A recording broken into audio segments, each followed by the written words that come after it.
Hi guys! So ayan, lalabas muna ang Lady Guard nyo at bibili lang ng sisig. Kailangan ko pa talagang lumabas ng Don Bosco at sumakay ng jeep papuntang Maya pa. Diyos ko, 9 AM pa lang yan pero sobrang init na. Grabe, ang sakit sa mukha yung init. Kaya naligo muna ako bago umalis kasi sobra talaga ang init, promise. 2 PM pa naman ang duty ko kaya may time pa ako na lumabas. At ewan ko nga ba at pagkagising ko lang naisipan ko na agad na kumain ng sisig. Puro na lang mamantika ang kinakain ko, Diyos ko. Di na ako nakakakain ng gulay. Puro na lang karne kasi nga tamad ang Lady Guard yung magluto. O diba? Inamin na, natamad talaga. Aba, parang ang ganda ko dyan na. Parang fresh na fresh. Di nyo naman talaga may tatanggi na maganda ako, diba? Ayan na, nagbuhat na ng sariling bangko ang ating pero feeling ko maganda naman talaga kasi ako, diba? Syempre, joke lang yon. Nasa labas na nga ako ng Don Bosco niyan at nag-aantay na lang na may dumaan ng jeep. 10 minutes or 15 minutes ata ako nag-antay dyan bago may dumaan ng jeep. Layo pa nga lang ay pinara ko na agad kasi mabilis ang takbo.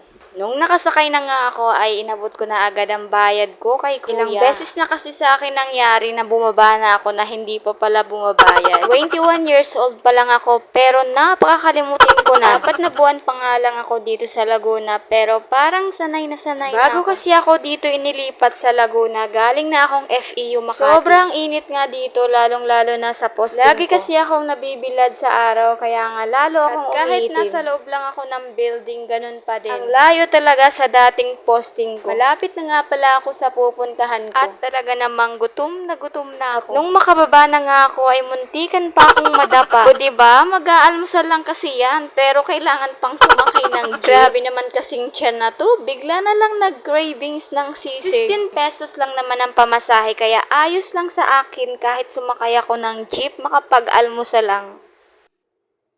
So, ayan, andito na tayo. Mag-order tayo, pasok tayo sa wakas, nakarating din ako. So, ayan, ang in-order ko nga ay syempre sisig, tapos 2 rice, 1 coke. Syempre, dine-in kuya, paulit-ulit si kuya. Uy, kuya, ngumiti ka naman para mas lalo kayong dumugi ng mga tao. Mainit na nga panahon, nakasimangot pa si kuya. Siguro wala lang siya sa mood. Di man lang ako binati ng good morning. Uy, bakit sino ka ba? Dito ako kumakain tuwing day off ko. Marami silang memo, hindi lang sisig ang niluluto nila. Marami pang iba, hindi ko lang naipakita. Gusto nga pala ako sa may dulo kasi mainit sa gitna at mainit din doon sa kabila. Gusto kong ganitong lamesa at upuan yung gawa sa kahoy, di ba? Ang ganda. So, yan na nga. Nauna yung rice tapos yung coke. Siguro yung sisig mamaya. Meron din sila ditong lugaw unlimited. So, ayan. Marami silang memo. Hindi ko lang naisip. Bahala na kayo. Kayo na lang mag-adjust. Uy, yan sama ng ugali. Dahil nga napaaga ako pa lang ang customer nila. Nag-iisang diyosa. Uy, hindi diyosa ng kagandahan ha. Diyosa ng kadiliman. At yan na nga. Haluin na natin ang inihintay nating sisig. Amoy pa lang yan, pero masarap na. Paano kaya pag kinain na? So tara, kain po tayo. Bumili ka din ng sisig mo. Sama ng ugali ng babaeng to. O diba, ang lakas kong kumain. 2 kanin, daig pa yung lalaki kumain. Asus, wag na kayong magtaka, ganyan talaga ako. Makikanin talaga ako. And now, let's eat. Ayan, kain tayo guys, 'di ba? Sarap niyan talaga. Ang sarap ng sisig. Saka masarap 'yan pulutan, 'di ba? Dito nga pala kami kumakain ng jowa ko kasi gustong-gusto ko talaga yung luto nila. Mag-isa nga muna akong kakain ngayon kasi wala ang aking jowa. At ayan na nga, kinat ko na kasi ang bagal ko talagang kumain. 'Di ba? Ang lakas kong kumain, ubos agad. At tapos kung ang kumain ay binayaran ko na agad kay kuya yung mga nakain. Bali 132 yung naalmusal ko ngayon. O 'di ba? Ang bilis lang kumain. Nag-almusal lang talaga. So, ayan, mag-aantay na naman ulit ako ng jeep at kailangan ko pang tumawid sa kabilang kalsada. Medyo natagalan nga akong tumawid dahil mabilis ang takbo ng mga sasakyan. Dati takot akong tumawid ng mag-isa pero ngayon kayang-kaya ko na. At nung makatawid na nga ako ay nag-antay na naman ako ng jeep. At kung kanina matagal dumaan ang jeep, ngayon mas lalong tumagal. Yan ang napapala ng mga maaarte.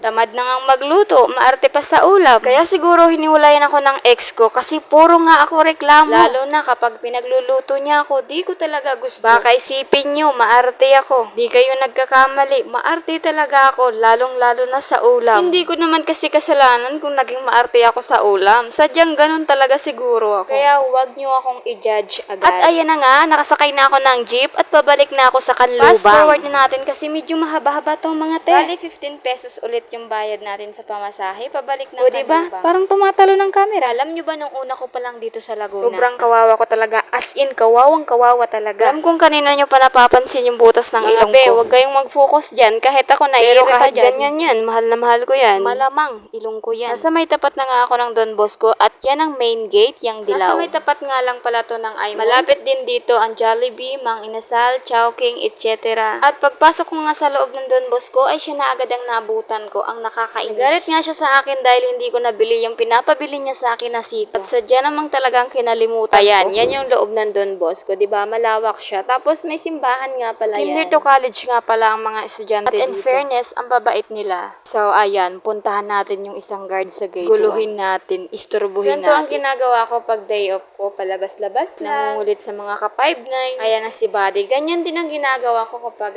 nasa gate 1 Mahirap ako. sa Posting na yan, lalo na kapag maraming tao. Minsan kasi natatraffic dyan. Kaya sa mga nagsasabi niya na sarap buhay lang ang mga guard, nagkakamali po kayo. Kamaliit lang po ang sahod namin, tapos lagi po napapagalitan. Respetuhin niyo din ang trabaho ng security guard. Kung minsan nasisita kayo, makinig naman kayo. Siyempre, sumusunod lang kami sa mga boss namin. So, anong magagawa Kaya namin? Magtanim ng sama ng loob. Sus, ayan tuloy, naging seryoso tuloy ang lady guard. Shout out sa'yo, buddy. Mainit? Kaya pa bang init? Ayos lang yan. Sanay na Ang sipag niyan, sobra. Di ako nagbibiro. Masipag yan sa lahat ng mga ka-5'9 ko dyan sa Don Bosco. Siya ang pinakamasipag. Ako lang naman ang tamad sa amin. Diba? Inamin ko na. O, ayan, para wala kayong masabi. So, ayan. Pauwi na nga ako sa aking dorm at ako'y sobrang naiinitan Luka, na. parang hindi nabibilad araw-araw pag nasa duty. So, dito nga pala ay may sarili kaming dorm provided po ng client. Kaya nagpapasalamat ako dahil stay in ako dito at may libre silang bigas na ibinibigay sa amin every Kaya pasalamat na din talaga ako. Yan po ang loob ng Cogliandro. Marami pong kwarto yan and then second floor po yan. Nasa ground floor kami, nasa dulo. O diba, ayos na, di mo na kailangan magreklamo. Parang pagod na pagod ang LG niya, nag-almusal lang, pagod na pagod. Yung banderitas, kitang-kita. Nakalimutan ko palang ilak yung dorm ko bago Iwan ako ko pa umalis. naman yung ibang pera ko. Uy, At dito ko pera. na nga pala tatapusin ang video na to kasi kailangan ko pang Maraming salamat sa panonood at abangan nyo ang next vlog ko. Babush! Bye!